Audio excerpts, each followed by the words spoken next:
Hiroshi Moriyama is 43. He experienced sudden chest pains and had to be hospitalized immediately. なんかここをギュッとなんか締め付けられるようなそんな感じ。 Doctors diagnosed him with a myocardial infarction. It happens when part of the heart muscle dies. This is an X-ray of Moriyama's heart. The blackish lines are blood vessels. The bloodstream, which should normally be continuous, has been blocked. His arteries were hardened, and his blood vessels got clogged.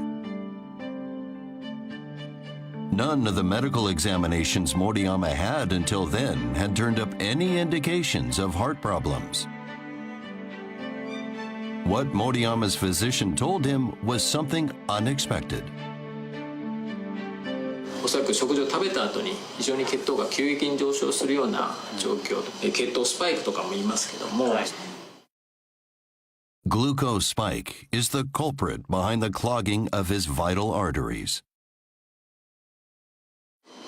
血糖値が高いことが結局心臓に来たことがやっぱり驚きですね。 Not only did more animal fat in the diet mean considerably more energy, it was also a source of ready-made long-chain fatty acids, including the 20 and 22 carbon chain fatty acids, arachidonic acid, docosahexaenoic acid, and docosahexaenoic acid, which are together make up over 90% of the fatty acids found in the brain matter of all mammalian species. This again is highly significant because 20 and 22 carbon fatty acids are essential for brain development and they are not found in vegetable fats.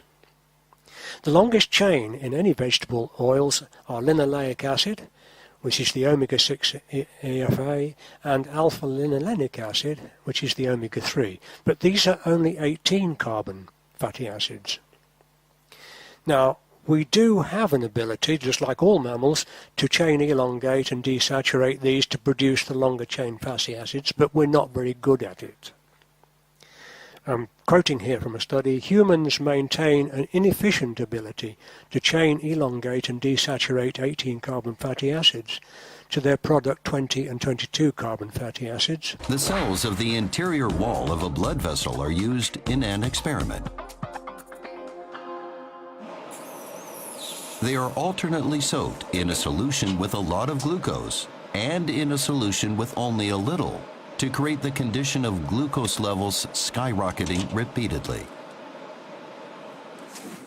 A scientist uses a special microscope to look at the samples. The blood vessel cells are glowing red. A potentially harmful substance called reactive oxygen is produced in large quantities. 2 weeks later, 42% of the cells have died because of the reactive oxygen. That's the cause of the high occurrence of hardening of the arteries.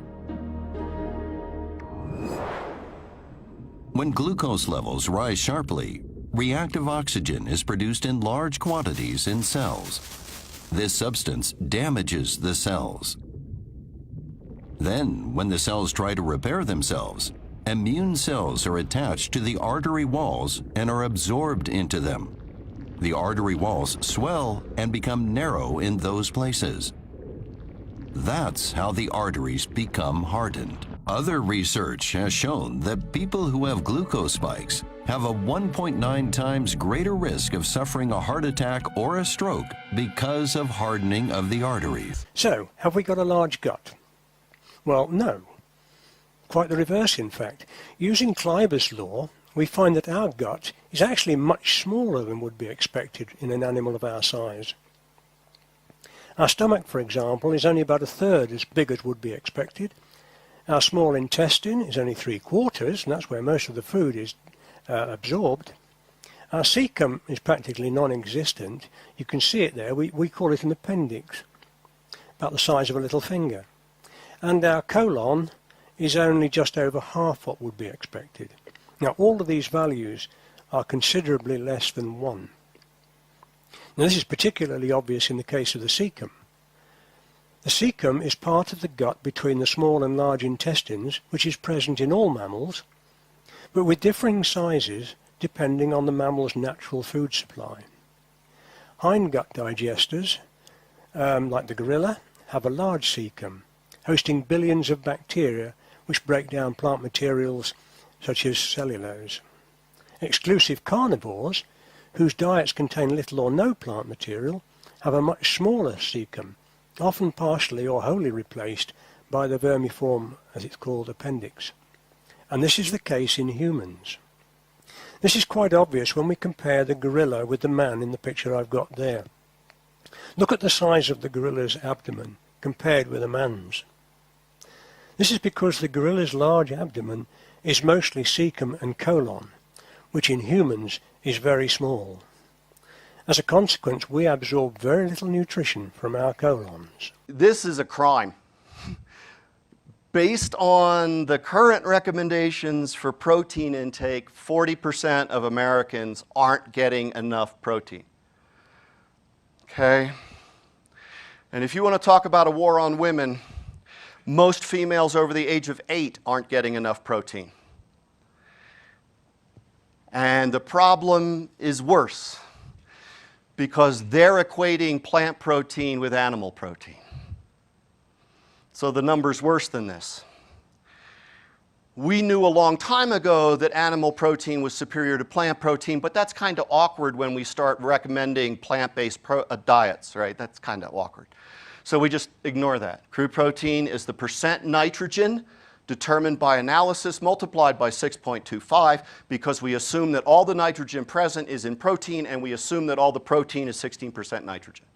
Right? That's how we get that number. People experiencing glucose spikes are 1.6 times more likely to have Alzheimer's-type cognitive impairment. The key culprit is amyloid beta protein, a waste deposit that builds up in the brain and is considered to be behind Alzheimer's. People susceptible to glucose spikes often have diminished cell capacity to absorb glucose.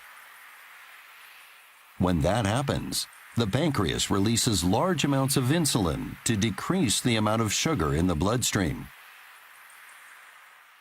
When it's transported to the brain, this insulin becomes troublesome. Normally, a certain type of enzyme breaks down amyloid beta protein.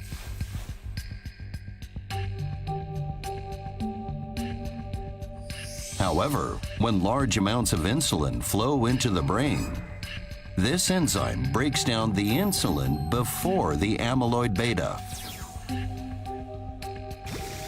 The intact amyloid beta accumulates in the brain. The nerve cells then die, and this promotes dementia. Moreover, when a glucose spike occurs, cells generate great amounts of reactive oxygen.